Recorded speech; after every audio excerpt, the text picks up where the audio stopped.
dénoncer tout ce qu'ils nous veulent. On nous vole des milliards.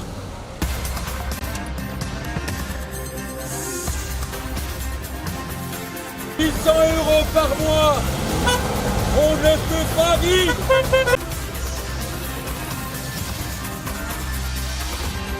Toujours là, pour vous, vos enfants et vos parents. C'est bien. Je m'appelle Gérard, Oui. J'habite Besançon. Voilà, je suis là depuis le mois de novembre l'année dernière. Sous la neige, sous la pluie, dans le froid, par tous les temps. Je suis là pratiquement tous les samedis. On est là pour dénoncer tout ce qu'ils nous volent, là, les milliards. Tous les 2 jours, on apprend qu'un ministre, qu'un patron, qu'un responsable de Pôle emploi nous vole. Pour eux, c'est normal. Donc finalement, vous suivez l'actualité et pratiquement chaque samedi, vous trouvez quelque chose oui, en argument pour justifier la lutte. Pratiquement tous les jours, on a un argument à dire à quelqu'un.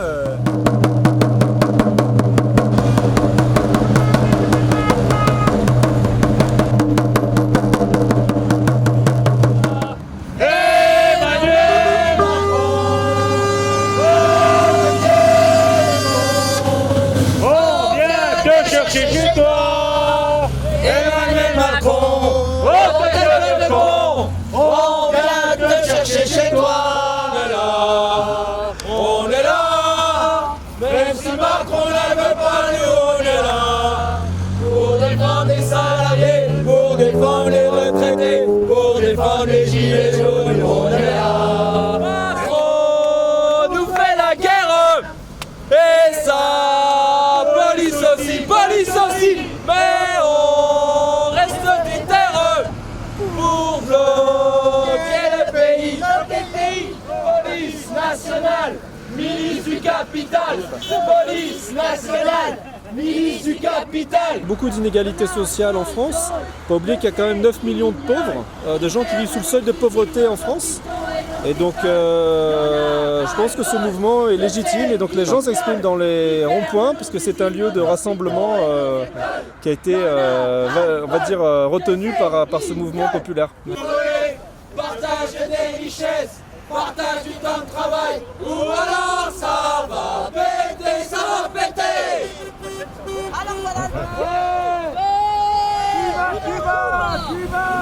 Professeur Tinès, vous avez été témoin en fait de plein de situations des Gilets jaunes depuis avant Noël en fait.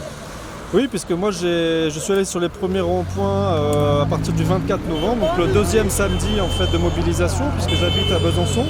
Bien sûr. Et il y a un rond-point tout près de chez moi, et donc moi je suis allé discuter avec les gens en fait sur les ronds-points tout simplement.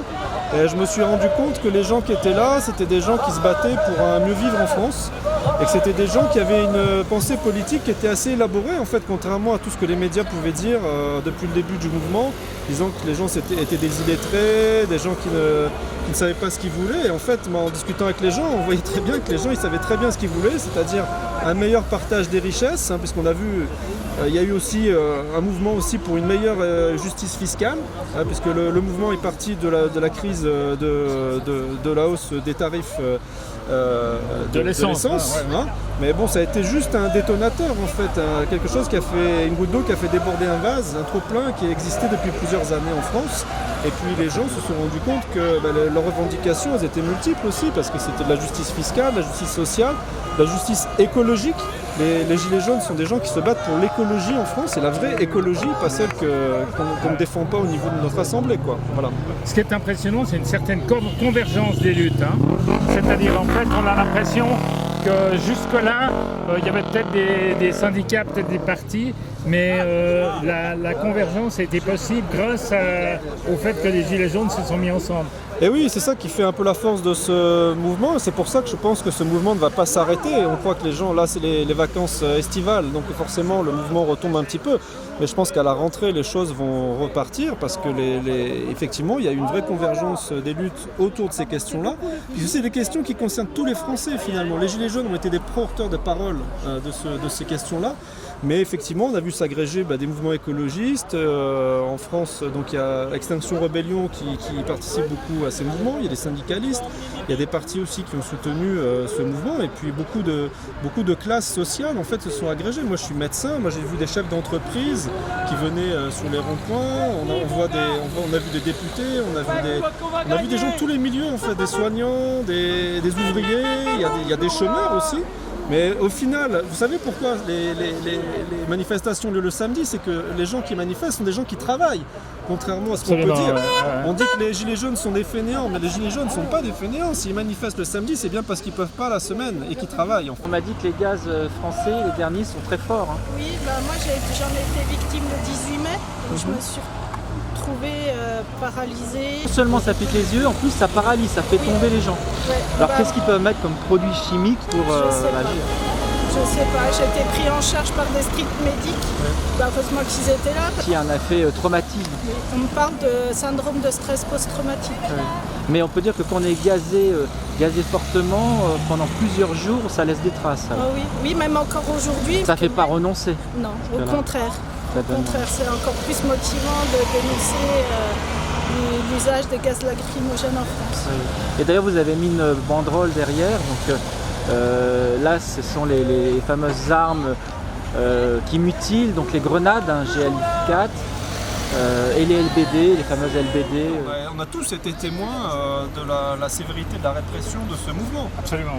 Puisqu'il suffit d'aller sur les réseaux sociaux, si vous voulez, pour se rendre compte, de voir des vidéos, des photos dramatiques. Et ça, dès décembre, les manifestations parisiennes en décembre, ça a été le détonateur en fait de cette répression. On a utilisé des armes de guerre, puisque ce sont des armes de guerre que sont les LBD 40. Les grenades défensives, qu'on dit défensives, mais qui sont utilisées de façon offensive sur les manifestants. Et on a plus de 220 blessés graves par ces armes-là. Et 90% c'est des blessures de LBD 40 avec des gens qui ont eu des crânes fracassés, des yeux éclatés. Ah oui. Horrible. Et c'est pour ça que moi en tant que médecin et soignant, j'ai lancé cette pétition pour un moratoire sur l'usage de ces armes. Absolument. Qui a recueilli 175 000 signatures maintenant. Ouais. On a également 35 ophtalmologistes de renom qui ont envoyé une lettre ouverte au président Macron à M. Castaner pour demander l'interdiction des LBD 40. Donc voilà, il y a des journalistes, il y a des syndicalistes, il y a le défenseur des droits qui a fait une requête auprès du Conseil d'État également pour demander l'interdiction de ces armes. Et donc maintenant on est obligé de se tourner vers la Suisse finalement pour nous aider dans ce combat-là. Oui, alors il y a une partie du combat qui se fait en Suisse, en effet, puisqu'en fait on tente à travers les parlements, et à Genève en particulier, d'interdire la livraison des LBD 40. Ou en tout cas du lanceur de munitions. Et oui, nous on est très touchés en France, les Français sont très touchés de cette solidarité de nos amis suisses en fait, parce que on voit bien que ça choque en fait la communauté internationale. Et d'ailleurs la France a été condamnée pour usage disproportionné de la force à 2 reprises par le Conseil de l'Europe et la Commission des droits de l'homme du Conseil de l'Europe. Tout à fait. Et la Commission des droits de l'homme de l'ONU quand même. Donc la France a été classifiée parmi des pays comme le Soudan ou la Venezuela qu'on critique habituellement pour leur répression sur leur population. Et maintenant c'est la France finalement qui est touchée par ces condamnations. C'est quand même triste. Alors qu'on est le pays des droits de l'homme. On a l'impression que le gouvernement français joue le fait de cacher à la population, au monde entier, ce qui se passe. Oui, moi c'est ce que j'ai demandé. J'ai d'ailleurs écrit une lettre ouverte au président Macron et Castaner à ce sujet pour dire qu'on arrête cette fuite en avant en fait. Puisqu'on voit qu'on ne cherche pas des solutions politiques à une crise sociale, qui est une crise qui concerne tous les citoyens français maintenant. Et au lieu de ça, on s'engage dans une démarche qui est une démarche répressive et qui utilise ces armes pour contrer un mouvement social. Donc au lieu de trouver des réponses, d'être dans le dialogue, d'écouter les partenaires sociaux aussi, d'associer les gens dans la discussion, et on voit qu'on n'a qu'une réponse qui est une réponse répressive. Extrêmement répressive. Non, parce que au-delà des LBD 40, il y a des grenades de désencerclement, il y a, on a pu voir qu'il y avait des mains arrachées, c'est vraiment très terrible. Le résultat, si vous voulez, là, de cette répression du mouvement des Gilets jaunes, c'est quand même 2400 blessés. Et parmi ces 2400 blessés, il y a 220 blessés graves par usage des LBD 40 et des grenades défensives. Donc on a quand même eu une dame à Marseille de 80 ans, Zineb Redouane, qui a été tuée dans les suites d'un tir de lacrymogène dans le visage. On a eu 24 personnes qui ont été éborgnées, c'est-à-dire qui ont perdu un œil. On a eu 5 personnes qui ont eu des membres arrachés, soit des mains, soit des pieds. Et après 200 blessés, plus de 200 blessés graves comme ça. Donc je veux dire, c'est inédit, même en mai 68 où il y a eu des mouvements sociaux vraiment très importants, on n'a pas eu autant de blessés en France.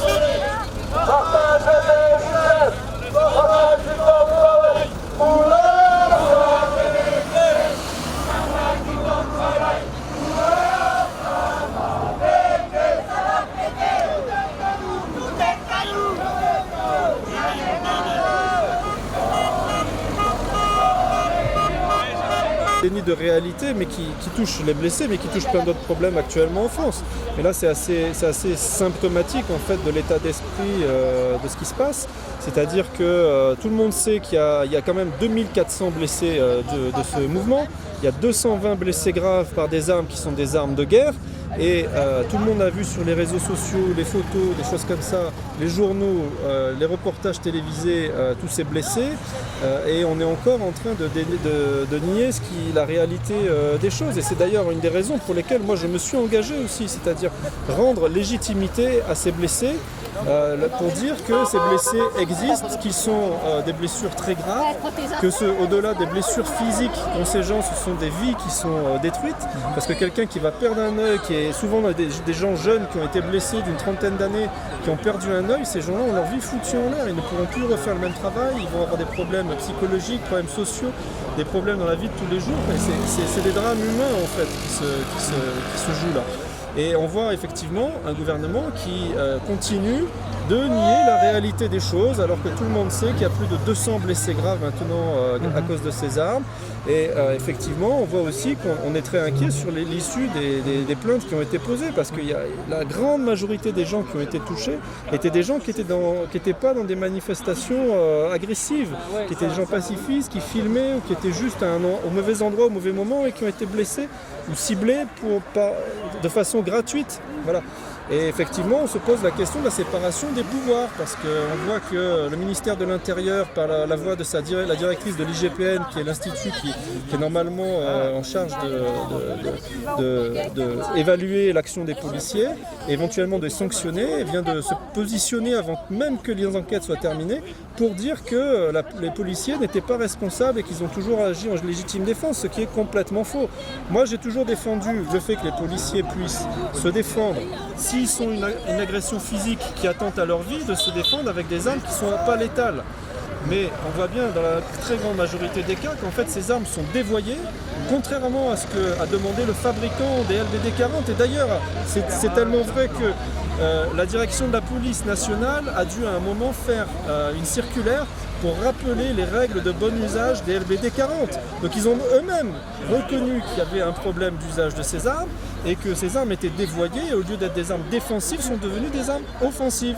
Et c'est bien là le vrai problème, c'est que ce sont des armes de guerre qui sont utilisées de façon offensive sur la population civile et on n'est pas étonné en fait qu'il y ait des blessés graves parce que quand vous prenez un tir de LBD dans le crâne, c'est comme si vous preniez un parpaing de 20 kg lâché d'une hauteur de 1 mètre. Vous imaginez un peu les dégâts que ça peut causer. Quand on dit ça, on a tout compris. Je veux dire qu'on voit que les gens qui ont des crânes fracassés, des yeux explosés, c'est tout à fait logique. Voilà, c'est juste imparable.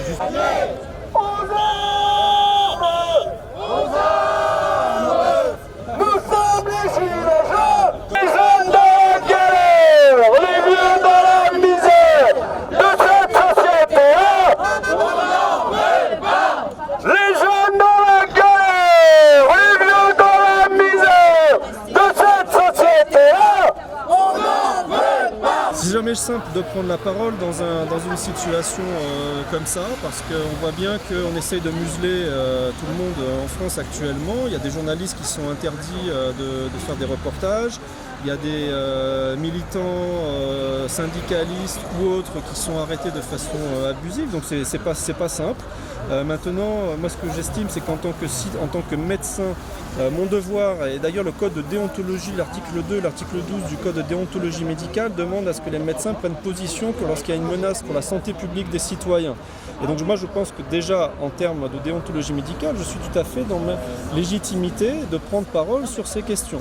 Par ailleurs, on se souvient que pendant la Deuxième Guerre mondiale, et d'ailleurs quand vous allez au Conseil de l'Ordre des médecins à Paris, il y a une plaque commémorative pour tous les médecins qui ont protégé des juifs ou des résistants pendant la guerre. Et donc je pense que les médecins sont au cœur de ça. On est des humanistes quand on fait de la médecine. Et quand on est humaniste, on ne peut pas rester insensible à ces questions-là et ne pas intervenir. Ce n'est pas possible. C'est un message à faire tourner, à annoncer, parce qu'on aimerait bien être les 3000 pour faire cette chaîne humaine entre 13h le samedi 31 et 18h. On va faire cette chaîne humaine, c'est 4 km et quelques entre la douane de Ferney et la place des Nations devant l'ONU.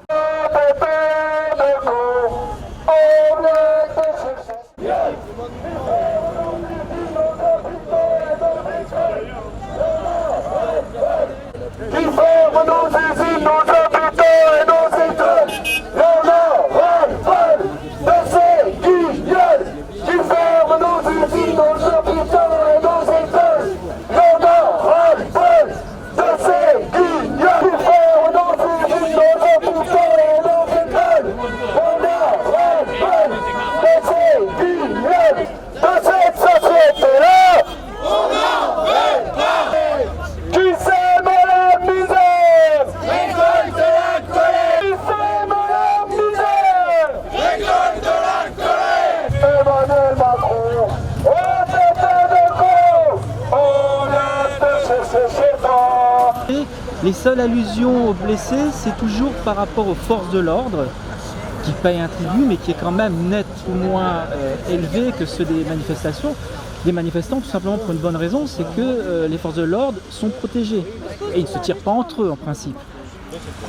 Ben oui, moi je trouve ce qui est triste, parce que la population française, je pense, dans son ensemble, avait beaucoup de respect pour sa police, et je trouve que c'est triste qu'on mette la police en porte-à-faux en fait entre les manifestants et un gouvernement qui est dans une démarche de fuite en avant, qui ne veut pas reconnaître, écouter la parole populaire et le mal-être des gens, et du coup on met la police entre le marteau et l'enclume.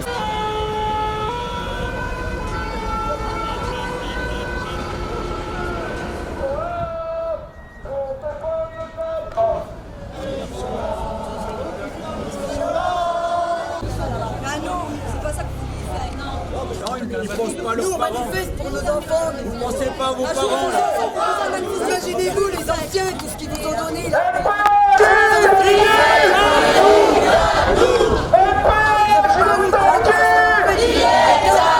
Pour défendre nos capitales, oui, ils sont là. Pour défendre les actionnaires, pour défendre les milliardaires, pour gazer les gilets jaunes, ils sont J'ai là. toujours dit depuis le début, les policiers d'ailleurs sont aussi exposés, il ne faut pas oublier, aux lacrymogènes, parce qu'on n'a pas parlé de cette question-là, mais il y a quand même une grosse problématique aussi de l'exposition aux lacrymogènes. On sait que le lacrymogène, ça se décompose en cyanure dans le corps. Il y a des gens qui sont incommodés, voire intoxiqués pendant plusieurs jours après les manifestations. Et les policiers, ils sont aussi confrontés à ça.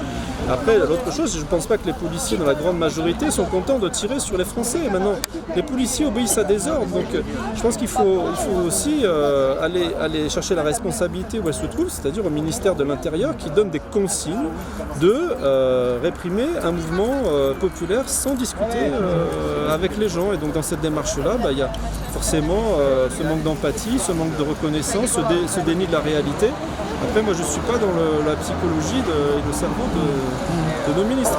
Ils sont là, pour défendre le capital, oui, ils sont là, pour défendre les actionnaires, pour défendre les milliardaires, pour gazer les gilets jaunes, oui, ils sont là.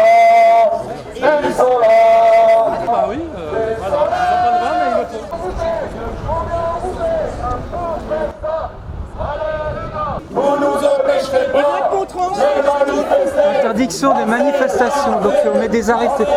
Alors justement, par rapport à ces ordres, on voit que les policiers sont là pour obéir aux ordres, mais pas forcément à des lois. Donc il peut y avoir des ordres qui sont parfois illégaux ou questionnables. Il y a de nombreux exemples. On voit leurs supérieurs leur ont demandé de cacher leur matricule.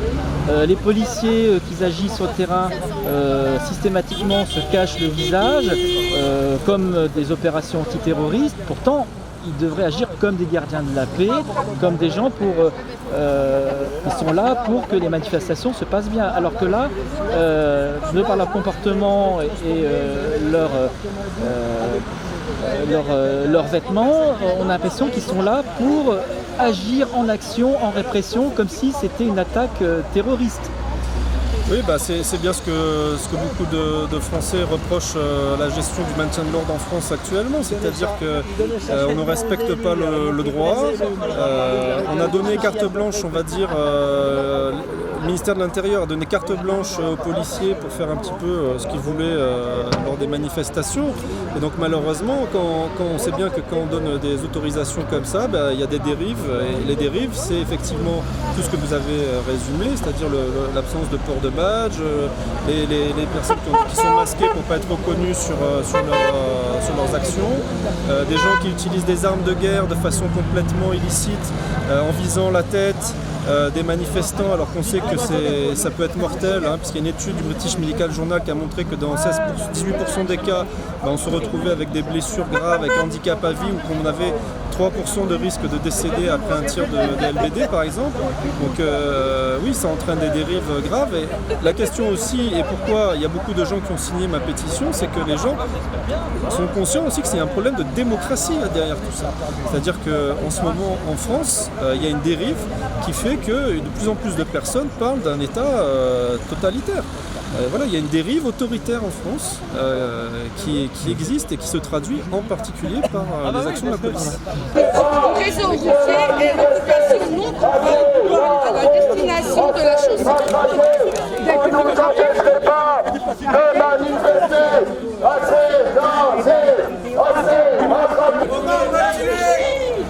La photo de Rugy. Parce que de Rugy coûte plus cher que les tickets pas payés, je pense.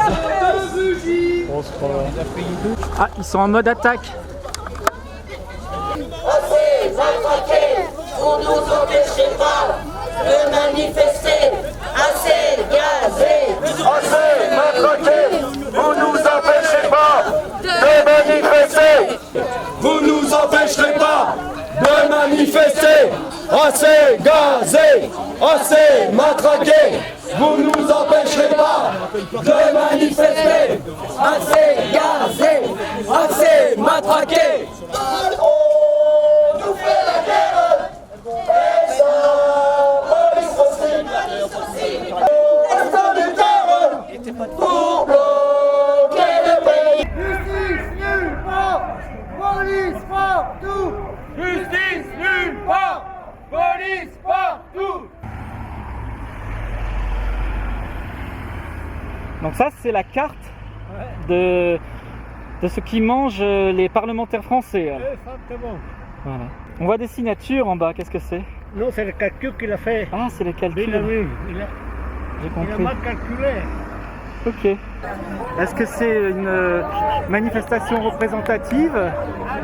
Je dirais que pour nous, il n'y a pas beaucoup de monde, puisque les manifestations à Besançon, il y a toujours eu 2000-3000 personnes. Donc pour une ville de cette taille-là, c'est quand même assez exceptionnel.